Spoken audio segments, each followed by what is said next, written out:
Thank you. Thank you for your introduction. This is the first time I'm going to try sharing my screen, so I hope it works. There we are.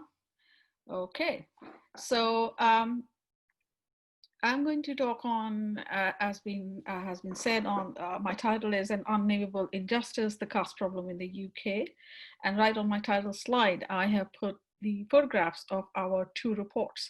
And as if you can read the small print on the report, it includes the name of my co-speaker today, Annapurna Bogre, as who was also part of the EHRC project, which was the main work that we did. And it also includes Professor David Moss, who I hope is joining us as a listener. I would have very much liked him to be also one of the speakers, but he will come another time, another day. So here we are. I got you there. So the outline of my talk today is I will speak a little bit about migration to the UK. I'll then talk about the Dalit voice in the UK and how it emerged. Very briefly, the political legal context within which the EHRC project is placed. And as we know, Annapurna is going to talk about it, so I won't dwell too much on it. That is just to give you the outline of it, of the stages. I will then focus on two recent documentaries that were made in 2018-19 with some examples. And the reason I'm focusing on just those is because they were made by two people who were not already included in the pro-legislation movement.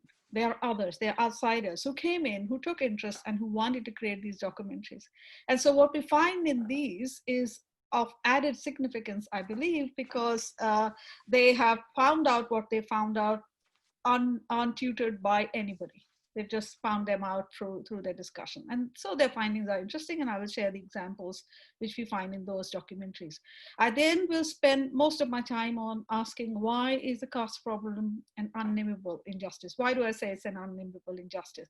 So I hope to run through to the first four sections pretty quickly, and then I will come on that one where I have about 5 or 6 different things to say of why it's an unnameable injustice. And finally, I will conclude with what I think we should do.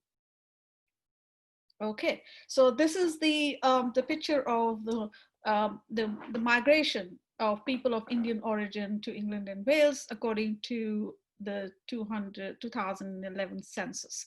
So you can clearly see from the graph that more people of Indian ethnic origin were born outside the UK than were born in the UK. So the figures are there, 1.4 million total, 606,000 born in the UK, 807,000 born outside the UK. And it's interesting to see from the figures on the right that the percentage of people arriving almost every decade has remained pretty much the same, 20% from 81 to 2000, 21 again, 21 again. So we can see that the inward movement from elsewhere to the UK is as not coming down. And I think under the present dispensation, the governments that we have now, that inflow and outflow is going to remain healthy. So what we have then is the perpetual issue of how a caste world is going to be constantly reproduced. And we have to be mindful of that. Now, I don't mean to suggest that people who come or migrants who come are the ones who bring the problem, because along with those migrants also come those who are critics of this very system.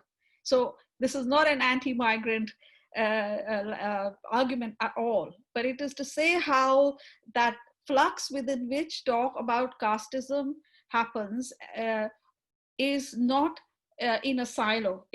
Because of the constant interaction between India and UK, all of the political aspects of debates and discussions that happen within India will have a bearing also in what happens in the UK. That's the point I really want to make here.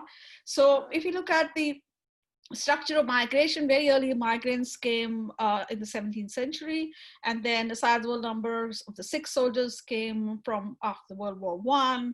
In 1920s, they were Bhattaras, they're called I've now learned as a, it's a pejorative way of talking about that particular caste group, peddlers from Punjab. And interestingly, currently there is there's a person who's doing an MPhil on this particular community in Cambridge, who's talking about women from this community over 4 generations.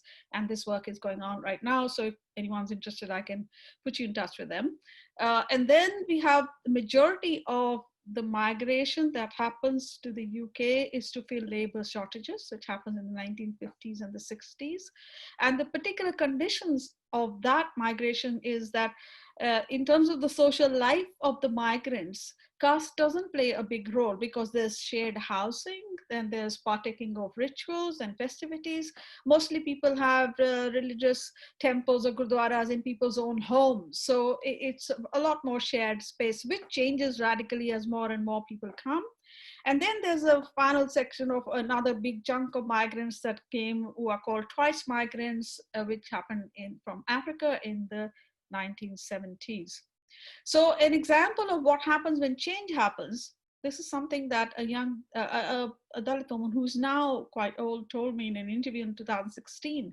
So when she was young, as a girl in the 1950s, she used to be called to partake in a ritual which is called Kanjika, where young girls are dressed up and made to sit down, and they're served very good food, and that's the one time in the year when they are respected and they're given a lot of importance. So she used to be called to participate in that, and she was very moved by the experience that her feet were being washed by this old Hindu auntie. But as soon as there were fresh waves of migrants of so-called upper caste Hindus, she was quickly knocked out. She was substituted by upper caste girls. So even though she had a relationship with this family, a cross caste relationship with this family, caste began to play a role. And her role, because she was of a lower caste, was deleted from this practice. The earliest voice of Dalits in the UK have happened in writing. So there's a case which I learned of a Bedford shopkeeper in 1976 who expressed casteist views, and there was a Dalit boycott of people. They didn't want to buy from him, and he was forced to move. So there was a kind of very early success of collective protests leading to some change. And then people wrote that in the early 70s, there was a lot more mingling, less thought about caste, but in the 90s, this awareness of caste is growing. So we have then an early writing by Arun Kumar, who is now the General Secretary of Federation of Ambedkar and Buddhist Organization, PABO. And this is a piece he wrote in the 1990s in the Daily Telegraph. Same time, you have Harbans Spirdi writing in the Eastern Eye. These are available. I have copies. If you want, I can send them to you. I don't have links to them, but I do have copies. And now we come to the political legal context, of which, of course, Annapurna will talk in greater detail. So a lot of community activity had already taken place, as I said, from the 90s onward, and around Durban in 2000, there was discussion happening between community groups. 2003, Caste Watch UK came into being. All of this led to the point where the Equality Act 2010 made a caste, the addition of caste to the Equality Act a power, that the ministers may add caste as an aspect of race. Things didn't move as quickly as was expected. And then through the Enterprise Regulation and Reform Act, ERA 2003, at the next opportunity, this power to add caste was turned into a duty. I'm not going into all the details. As I said, Annapurna will tell you about how this happened and what was the discussion and debate, but I've shown you the ethos within which it happened. So there were public protests, and there was, through March and April 2013, many people went to London outside the Parliament, protested. So here I am talking to Richard Harris. I'm telling him about a particular case. There's Arun Kumar standing next to me. And then there were lots of women from Wolverhampton who went in coachloads to the Parliament. asking and demanding that caste be added, that this duty that the ministers have to add caste to the Equality Act, it should be fulfilled. The power that they have should be turned into duty. Here we have Jeremy Corbyn, who spoke on behalf of those who were asking for the legislation. So there was jubilation on 23rd of April 2013 when the ERA Act was passed, and caste, it was made a duty that ministers must add caste as an aspect of race in the Equality Act. Still a lot more had to be done, but at that point people were very happy. There was a seminar that took place in Manchester Metropolitan University, Annapurna's University, and which was attended by all of us, including the lawyer who then led the case for Miss Turkey and won that case for her. Following that, we had the Government Equality Office was supposed to issue a public consultation, which it took a long time to do. It finally happened in 2017, from March to September 2017. And it garnered a number of responses, up to 16,000. Many of them were supposed to be not really countable, but they were. And all of us have also had there's a recording of a seminar we did on our responses to the government's response to the consultation.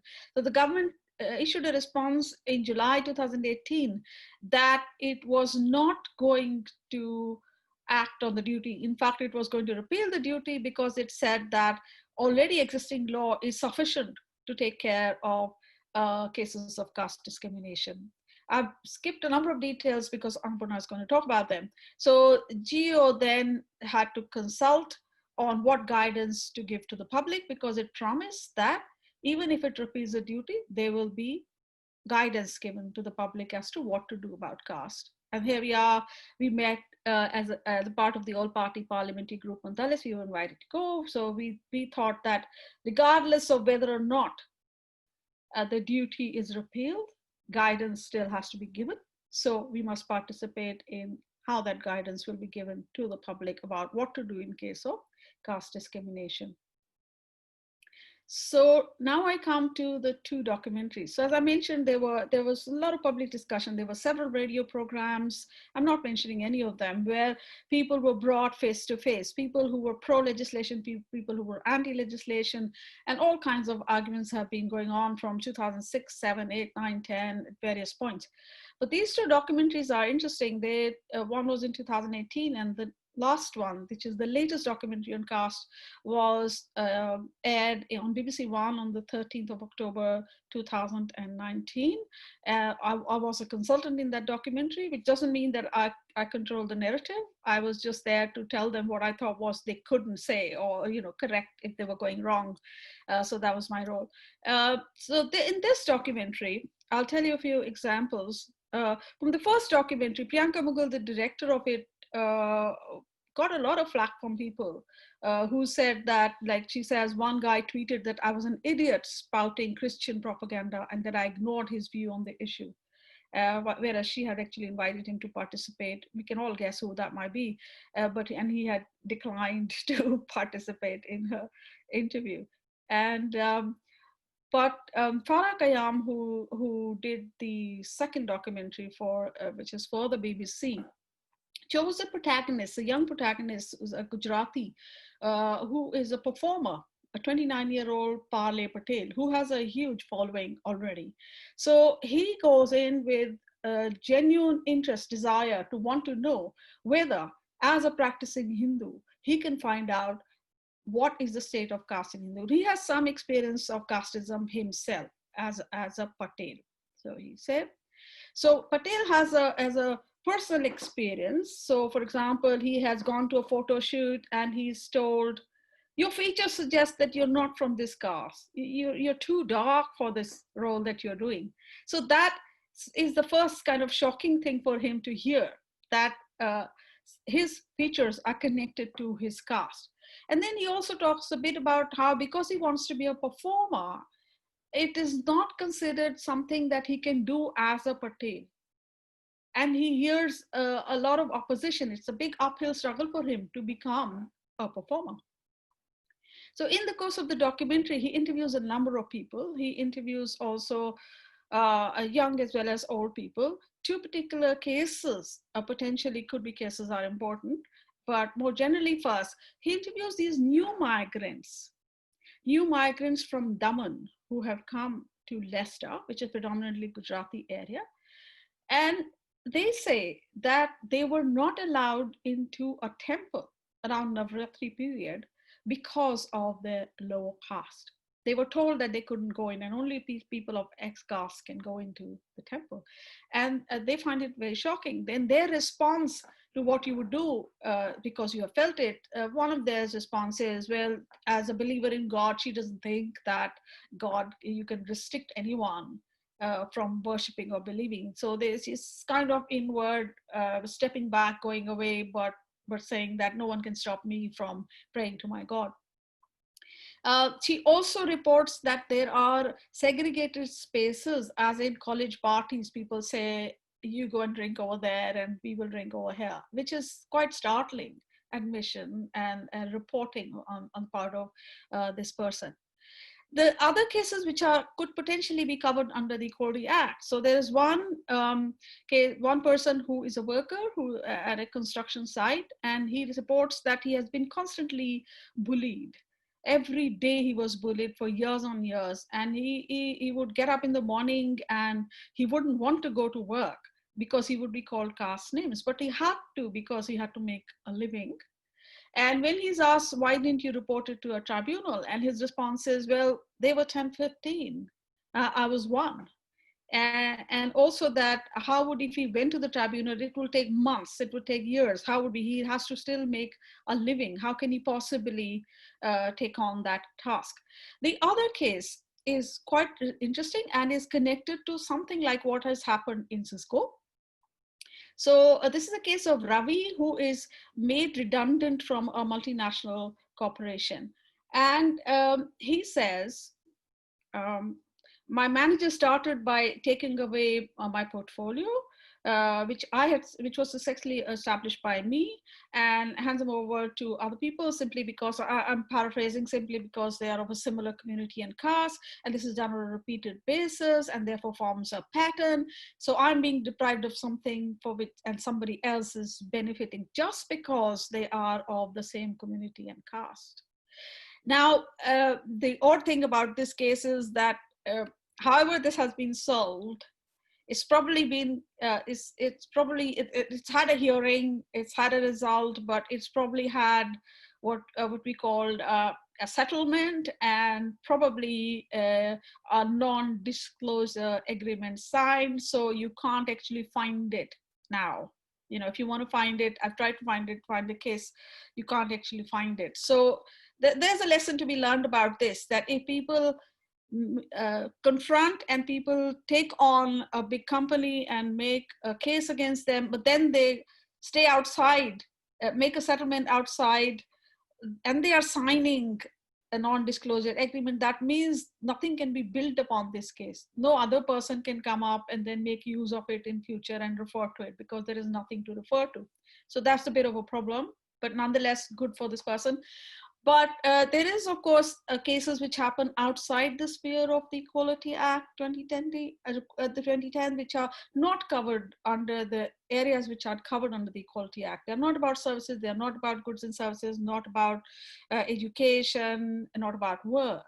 And these are in the personal domain, and startling things can happen outside. So when young people want to cross the caste borders, sometimes there are very severe consequences. And in one case in Wolverhampton in 2011, a young male engineer committed suicide because he could not marry the woman he was in a relationship with for 4 years, and felt defeated in the face of cultural hurdles between families created by the caste system. So he wrote to me his life story the day he killed himself, and later a message from his fiancée confirmed this is his story. They both wanted their story told. Pali Patel also shows that in his documentary that castes and subcastes are listed in matrimonial websites used in the UK. The 29-year-old Pali Patel, who's himself of a marriageable age, is looking, and he's shocked that this has followed into contemporary digital space, he says, something I thought I wouldn't find.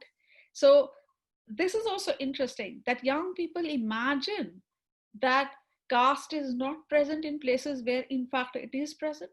It's when you start looking and start investigating and start wake up from your make-believe world that you actually see the truth about how deeply ingrained caste is in our lives, even in the diaspora. So this is the main part of what I want to say. I hope I still have enough time. So why is the caste problem an unnameable injustice? Why do I say it's an unnameable injustice? So given what we already know, I've already given you examples. Why do I say that it's unnameable? So there is, of course, a strictly legal sense of a present difficulty of naming caste discrimination, and I leave that to Annapurna to talk about the legal difficulties of what caste comes under. That's also a problem of naming. But my answer lies in analyzing the content of public discourse on caste. Those who want to undermine, nullify, or undercut claims of caste discrimination, they use 5 types of moves. I don't call them arguments because they're all fallacious as pieces of reasoning. They're moves they make. So the first one is that they say that caste discrimination is anomalous. It's not routine. So they will say that there's a lack of consensus on prevalence of caste discrimination and also the significance of the events that occur. So they will say this particular instance is one-off. It is not a widespread problem. And the opponents of legislation will say adding caste to the Equality Act is like using, this is the very popular phrase they use, is like using a sledgehammer to crack a nut. So caste is, but I just want to laugh and say caste is nothing like as wholesome as a nut.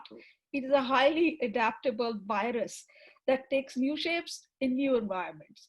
Okay, so you need something much bigger than a sledgehammer, something else to capture it. Of course, we know through various community reports, for example, the ACDA report, which was actually produced by academics, and there's a DSN report, which is also produced by academics. So there's an issue of provenance also of evidence. When they say that it is anomalous and we don't have evidence, are they not going to take into account the number of reports over the years produced independently by various researchers as well as by community activists? And all of those reports, if you together count all of the cases and all of the instances, it will show a very widespread, both geographically as well as in terms of age, in terms of the types of things that happen to people. It will show that there is quite a bit of caste prejudice and there is a caste discrimination that is taking place. So the government, of course, didn't fund a study to find out the extent of caste discrimination. They had put a tender out for it, but they didn't actually fund it. Eventually, what they funded was a feasibility study, which actually comes to the conclusion that it is possible to find out the extent of caste discrimination. And they say that the lack of definition of caste is not a hurdle because people more or less know what caste they are. So when they have independently piloted and asked people, people know what caste they are. So the second type of problem which is raised making caste discrimination unnameable is what I've called the bugbear of orientalism, which is that something about the word caste, that the caste itself as a word is derived from a Portuguese word. And now, completely astonishingly, Satish Sharma, who is the General Secretary of the National Council of Hindu Temples, in Pali Patel's documentary says that he compares the word caste to what he calls the N word. He says that the word caste is that toxic word. He would presumably have no qualms if instead of the word caste, we were using the word jati. And like some sociologists, jati would be seen as merely associational, like a horizontal boxing of communally interconnected groups. So he says emphatically in this documentary that, I quote, "We do not have a hereditary, endogamous, hierarchical structure, nor do we want one." As if this characterization was just imagined by the Orientalists. But laughably, the BBC documentary itself clearly shows, as he's pronouncing this, how wrong he is, because there's so many examples in it which tells you about hereditary occupation and occupational connection with caste and of endogamy. So it's very weird that he is maintaining this view that this construction, this understanding of caste is not inherent to how it is practiced. It is something imposed by an external orientalist view of what caste is. So the oft-repeated claim that the British enumeration techniques created a caste system out of previously existing benign jatis is being challenged afresh by new historians of the pre-colonial world. In a recent article in The Wire, I think the historian Ananya Chakravarti, who's in the US, I believe, is doing work on late 17th century register of slave manumissions. And she shows through transcription of that, the vast majority of freed slaves were from so-called lower castes, the Kundis and the Kolis. So that's before the British. It's before colonialism. And this popular view that somehow colonialism and the registering of caste has brought into being some kind of hierarchy which didn't exist is just not defensible. The more we learn about history, it's just not defensible. The next point I want to make is about what I call is a misplaced nativism. And I want to say, I have argued that the allegation of misunderstanding of tradition, in which Varna is supposedly non-hierarchical and the placement of Varna is defined by qualities and not birth ascribed, is a false allegation. Because the attempt that is being made is that the caste problem is explained away as if it were an epistemic error. It's as if it was a failure to appreciate native traditions. And this move actually fits in the larger Hindutva project underway. And I'm calling this a misplaced nativism. And I'm calling this misplaced nativism because it's not paying attention, not listening to the indigenous critics of caste or jati world. So this failure to listen to internal critics, I think, is actually an ethical deficit. It's an ethical failure. It's about refusing to see what is staring them in the face. You can pull out any number of poems, any number of writers from across several centuries of people who are telling you how wrong, how horrible they feel in the position that they are, how they are being denied access to their God, maybe, how God is being colonized by the so-called upper caste. Repeatedly we hear that. So if someone doesn't want to pay attention to that, they are failing ethically. It's not that they can't see, they don't want to see. The fourth point I want to make is there are a number of smoke screens in this whole discussion of not wanting us to see what the truth is. So one argument that is used is that the legal measure of adding caste to the Equality Act 2010 will entrench a dying institution. This is the word they use, entrench a dying institution. Our children who do not know caste will learn what it is. But we know from the feasibility study that the government has funded that this is a lie. It has reported in its pilot survey that young people know what their caste is. And we know from now, also from the BBC documentary, that they do a spot survey in Wembley, go around asking people, show them picture cards of different caste groups and ask them which one you are. Everybody knows. It shows that most young people will know their caste sooner or later. And beyond the question of whether the institution is dying, I think a nuanced approach will tell us that the picture is mixed. Sometimes those who have suffered caste discrimination want to shield their children from the knowledge of it.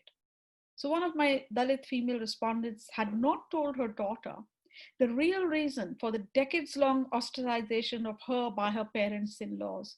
She lied to her child that it was due to class difference rather than due to caste, because she did not want her daughter to grow up with any feeling of inferiority. Of course, as the daughter has grown up, she has told, but as the years of growing up, she didn't tell her why her parents-in-law didn't talk to her. There was an intercaste marriage. For 20 years, they didn't talk. They still don't talk. Another of my respondents wanted to live away from South Asian areas because she does not want the question of caste to be raised. She wants to be a teacher. She wants to go somewhere else away from South Asian so that this question doesn't keep being asked. So there are cracks appearing, but the institution operates in a largely hidden and unchecked ways. In different ways, some Dalit communities may inadvertently be keeping the system alive by celebrating their personal successes in caste terms that mirror the dominant narrative of the Jats. So we have groups of successful Chamar groups who will want to celebrate their success in a way which is merely mirroring what they have seen. But it's important to note that these groups in the UK still support the caste legislation. Their primary target is the dominant caste who they want to defy in their celebration. However, they seem to ignore Ambedkar's idea of graded inequality, whereby their shoring up of their status as Put Chamarade has an inevitable side effect of outgrouping the castes or jatis below them in the inherited tradition. So there are complex matters here of the value of donning a practical identity. That is not an essential identity, but a changeable one within a given location, which will facilitate the negotiation of the existing environment of a caste-infused world.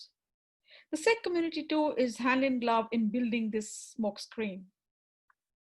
There are a number of aspects of details about the Sikh dual view of not supporting the legislation while saying that they are opposed to caste discrimination because they think some other way, i.e. case law, is the better way. The final point I want to make about the problem that makes caste discrimination unnameable is a bifurcation. That caste discrimination is a problem, but caste identity is not. Okay. So what I think we forget is that there is a very thin line between celebration and asserting superiority vis-a-vis the caste lower down in the hierarchical order. So there is undoubtedly a marked break in the association of occupation with caste in the diaspora. So that break is there. We know that people can have whatever occupation, but to use this break to say that therefore there is no discrimination is a mistake, because the association made between qualities, even character, caste and occupation is always there in the background. So Pali Patel shares a message from his follower of his shows, and this is what he has heard. A well-known performer has heard. Patels will never truly progress from being lower caste. It is in your blood to be hot-blooded and naive. So his qualities is being thrown into, his traditional qualities being thrown in his face to say that he can't be successful in what he's trying to achieve as an occupation. His response is, of course, I was shocked and confused at how someone can say something like that. And this is evidence of the very prickly fabric of South Asian community life. For many, caste identity orients their whole life, their self-worth, as well as their judgment of others. It is not just some harmless aspect of religious ritual life or amusing cultural oddity easily cordoned off from everyday interactions with other inhabitants of the caste world. And I have a conclusion. So I think that in the face of this, what should we do? I think together the moves that I suggested above, they create a public atmosphere which restricts the voicing of complaints by victims of caste prejudice, discrimination, and victimization. And crucial in this respect is the role of bystanders, citizens who are not part of the caste world by birth or kinship. At present, even though bystanders can intervene on behalf of victims, they're either unable or unwilling to take sides. This multicultural respect for the tradition of others might be used as an excuse, but more likely the cause is simple lack of engagement or lack of insider knowledge. So that's the problem that we need to address. We also need to, I think, consolidate Dalit history of struggle. It's extremely important that we share between ourselves across the globe, compile our stories and rely on past work. Never forget the stories that have already been told. So it's I think very important not to think or believe that you're the first one who's doing this work. Always look for people before you who have done this work, and there'll be many over the decades. That's the important search that we must always have. It's also, I think, extremely important to build trust for a genuine solidarity between all the partners in a struggle. For those of us who may or may not be, um, each one of us is privileged with respect to those who are lower down the caste ladder. So it's not just thinking in terms of some the main divide between Dalit and non-Dalit. We must think and self-reflect on each of our privileges and how we might be remaining silent about our privilege. In terms of participating in the public discourse, I think we should fearlessly meet rhetoric with rhetoric. We shouldn't try to be rational and only give facts in response to what we think is rhetoric. It's the way in which dialogue discussions happen in the public spheres is sometimes rhetoric sticks more than information.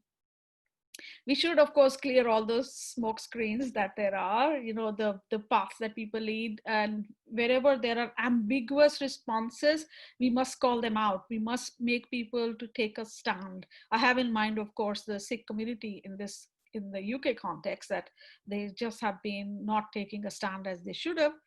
And as I said before, we have to educate the bystanders. We must educate them about their silence is a complicit silence. It's giving, implicitly is giving permission for caste discrimination to continue. If they either don't educate themselves or don't learn or don't want to participate because they think that it is not their problem. Nobody can say it is not their problem. If something is happening in front of them in their country as a citizen, it is their problem, and they must educate themselves to handle that problem. So in order to do that, I think we do need to lay the groundwork for a transferable language of protest and resistance. So the key point of action, therefore, is to focus on making explicit the mercurial character of caste. Whilst active from time immemorial, its presence is hard to pin down. It can lie in wait for its next victim and strike in unexpected ways. The law is a tamer. It will not cure the social malady of casteism, but it will contain its power to harm. Thank you.